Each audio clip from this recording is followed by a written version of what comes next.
for us. Fucking George. You know what? You can go ahead and talk to the girl. I really don't care. Wow. The moment that happened, I knew this relationship has to be over today. I want to be very, very real with you. Listen, Lisa, Brian, we've all seen these type of relationships where there is a little bit of toxicity involved. But let me just be real with you. The moment you put your hands on somebody, a relationship should be over. I'm so sorry.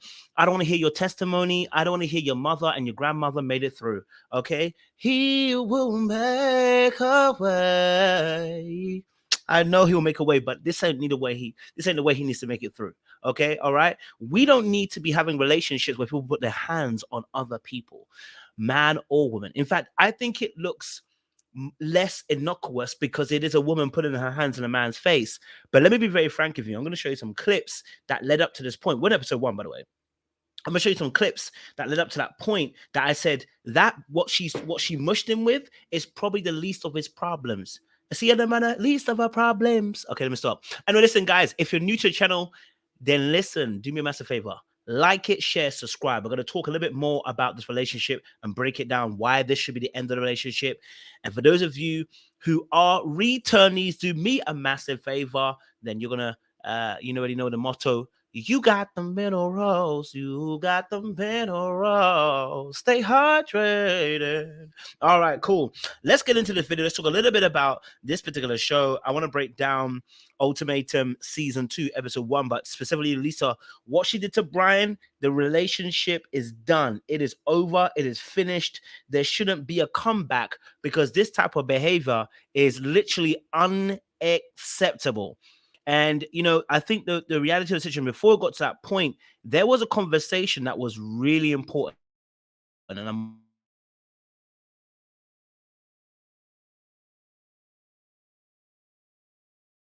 I don't have to tell you what I you don't do. feel like I get that upset.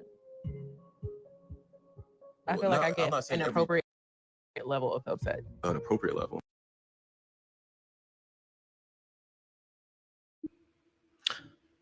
Now let's pause it there. Hopefully you might have heard it. I think it might have gone out a little bit. She said, I get to an appropriate level of upset. And I was like, wait, an appropriate level of upset, my reactions. Well, if we fast forward obviously to the end, would that be an appropriate level of upset?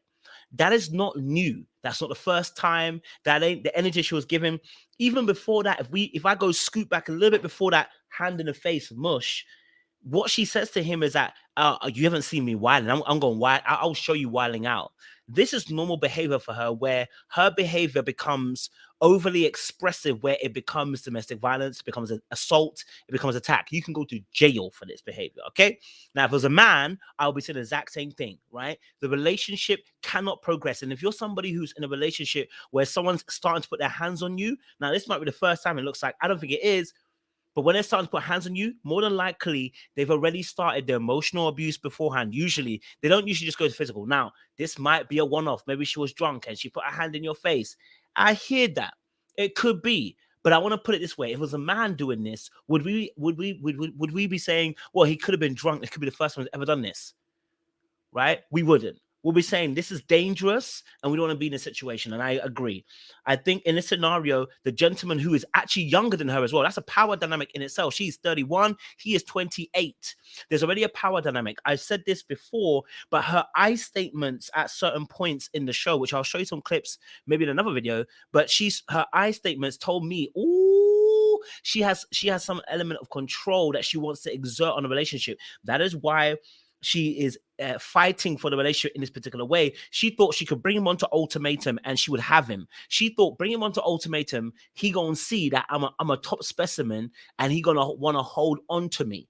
See, sometimes people try to draw you out to make you care more than you already do because they are the ones that are insecure. That's Lisa. Lisa is the one that's insecure and she doesn't know how to express herself very well. And so when you don't express yourself very well, we talk about emotional regulation all the time on this channel. 3 things: express, understand, process. If you cannot express, you act out, usually in anger. If you cannot understand, if you tend to feel like you're going crazy. If you cannot process, you shut down.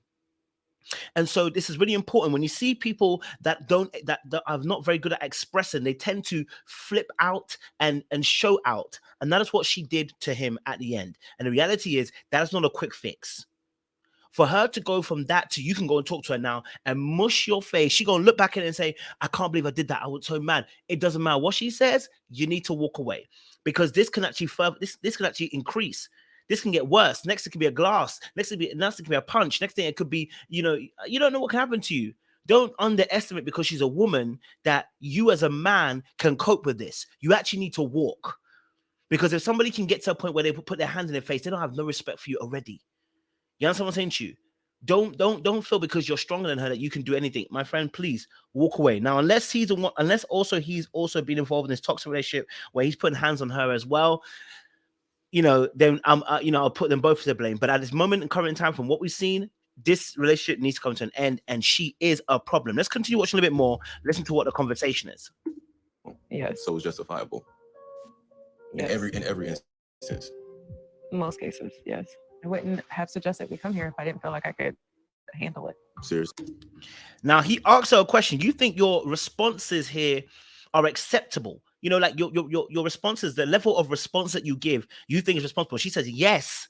I want you to understand the person is Delulu. And if you try to reason with somebody who feels that their aggression and their response is appropriate, then I'm going to tell you, you are fighting with the wind. And you think you can win, and the wind gonna win. Okay? All right? It's in the name, wind. You can't win against the wind. Okay? All right? So you have to understand in this situation with Lisa, she's broken and she needs help. Because for her to put hands on someone's face and then even now downplay her own reaction. This is, by the way, before the hand and the push in the face, but she downplays how much her reactions can actually hurt him. And actually this elicits control. And I'm going to do that in my second video, how your anger and your frustration by a man or a woman can begin to elicit control, because what it does is the other person seeks to try and control the reaction that you have in order not to be hurt. So they end up becoming more compliant and trying to do things to make sure you stay calm. Don't help. It only bursts people please, especially in children, right? And it bursts resentment over a long period of time. Let's watch a little bit more, okay? And I'll see. Pseudo. I want you to think about that and sit with it. Now, the question is, why is he... Obviously, her reactions have been wild. Why has he sat with it for so long? The reality, the situation is also, too, is that he's an enabler, right? He's been trying to probably thinking that, my behavior can change her. Look, I don't sit around and wait for people like this anymore. When I was in my phase where I wanted to save people, yeah, I would, try and save people and try and, be understanding and try to a point. And the reason why you're doing that is because in reality, what you're trying to do is save the person. And instead of letting them burn and crash, you want to be the one that throws the water over them. And the thing is, the raging fire won't be quenched by the sand and the water that you put on it. This ain't going to be quenched by you saying a good man's going to love her and she's going to change. Stop that. A good man does not need to be in a situation where you are willing to be physically abusive, and more than likely, there's probably some emotional abuse, because you don't just go straight from physical. There's probably some emotional abuse before then. You don't straight go there. So this is not Captain Save Them. You can't do that, Brian. I'm gonna need you to figure it out. Now, I think he's always been looking for a way out. I think personally, he's been asking for a way out for a little while, and I think this show actually gave him the way out that he wanted. Right? There's a little bit more. And then we're gonna look at this. Here to work What on makes you things think she with don't let him in? You're wilding. Like, I'm not wilding. I'm not wilding yet. I can show you wilding. Look, that's on you. That's I can your show you life. fucking wilding. Now, this response, I can show you wilding when it's not even a fight. It's an argument about the fact that you interrupted me having a conversation with old girl, and you're trying to stop me from connecting with her when you brought me on the show. You brought me on a show. And you see, the fear of abandonment, the fear of loss, the fear of losing that person is making her want to control the scenario. And so now I'll show you wilding, but actually she doesn't realize all of that becomes part of the control, because if I start wilding out, what happens to you? You start focusing on me again, and you start focusing on making sure that I'm calm, I'm good, and I'm not out of pocket, right? And that makes people stay because they're trying to fix something, okay? Because they're trying to fix something. Okay. So when she said that, I said, oh, and that was before she went and pushed her hands in his face. Okay. There was a lot of things that were going on. And so, I think one final clip I want to show is the I statements that I saw her using in the conversation where she was like, I can do this. I've got the money. I've got this. I've got that. I can do this for us. And she wants it so bad. She's willing to be the one to drag it over the line without really deeping that the brother doesn't want to get married. He doesn't want to get married. And we'll do that in another video for you guys. Okay. He doesn't want to get married. Let's have a look at this. And hopefully we'll play at the right time. I think I'm. Finances isn't that big of a deal to me because, hello, I got my like. Okay, so she actually does this about a couple of times. She goes, "Finance is not a big deal for me because I got the money." She talks about, "I'm ready to buy. I can buy a house for us," and it's interesting the I statements because she said this as well. She's used to solving issues. She's used to doing things, getting up and going and doing things. And what she doesn't realize is she's actually taking his place. And she's angry right now. And the way she mushed his face is because she's frustrated by the lack of movement by him. But you know why? Because you're in his seat.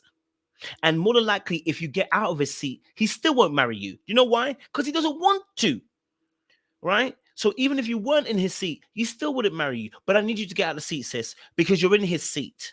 You're in the man's seat. You're trying to drive it home so that you can complete the narrative that's in your head that makes you feel valuable, wanted, and special. And so if you get married, it speaks to all those things. But the reality is you are in the wrong position. You're trying to drive home something that usually the man usually drives, which is, I want to marry you. I want to be committed to you. I want to show love to you. I want you to be my one, right?